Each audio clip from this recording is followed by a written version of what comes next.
and the petals, and here comes out the style and the two other parts to it.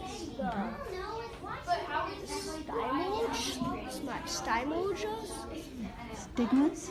Stigmas. That's what I see so far. The stigma.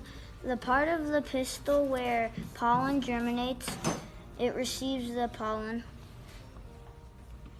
The anther produces pollen. The petals give the flower a unique shape and it attracts pollinators. The filament holds the antler and attracts it to the flower. They give the flower the unique shape.